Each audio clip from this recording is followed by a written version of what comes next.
Winning an Oscar is widely considered the highest honor an actor, writer, producer, or director can receive. Yet, in the long history of the Academy Awards, 3 people have famously turned the honor down. Their reasons ranged from political protest to strong personal beliefs about the film industry itself. The Oscars began in 1929 as a modest dinner at a Hollywood hotel attended by about 270 guests. By the following year, the ceremony was already being broadcast on radio. Over time, the award show grew into a global spectacle, attracting millions of viewers each year. In a recent ceremony, nearly 20 million people tuned in to watch stars like Adrien Brody and Mikey Madison accept their awards on stage.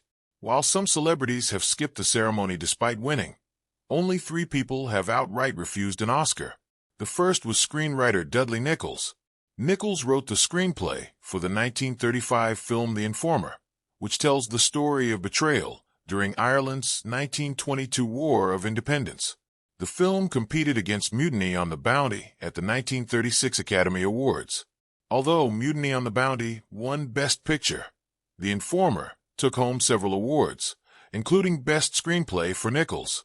Nichols refused the Oscar because he wanted to support Hollywood workers who were pushing to unionize during the economic hardships of the Great Depression. At the time, the film industry had not yet formally recognized the Writers' Union. Nichols later accepted the award in 1938 after the Screenwriters Guild, now known as the Writers Guild of America, was established.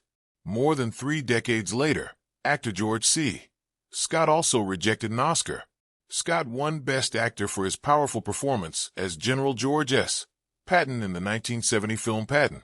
However, Scott had already informed the Academy that he did not want to be nominated and would not accept the award if he won. Scott objected to the idea of actors competing against one another. He also believed film was not the ideal medium for acting. In interviews, he argued that movies are shot out of sequence for convenience, which he felt weakened the actor's ability to develop a performance. Despite his absence, the film went on to win 7 Oscars. The third and perhaps most dramatic rejection came from legendary actor Marlon Brando. Brando won Best Actor for his role as Don Vito Corleone in the 1972 film The Godfather. Instead of attending the 1973 ceremony, Brando sent Native American activist and actress Sacheen Littlefeather to decline the award on his behalf. When she appeared on stage, she delivered a statement explaining that Brando was refusing the Oscar to protest Hollywood's portrayal and treatment of Native Americans. She also referenced the ongoing protest by Native Americans at Wounded Knee in South Dakota. Her brief statement was a shortened version of a much longer speech Brando had written, and the moment became one of the most controversial and memorable protests in Oscar history.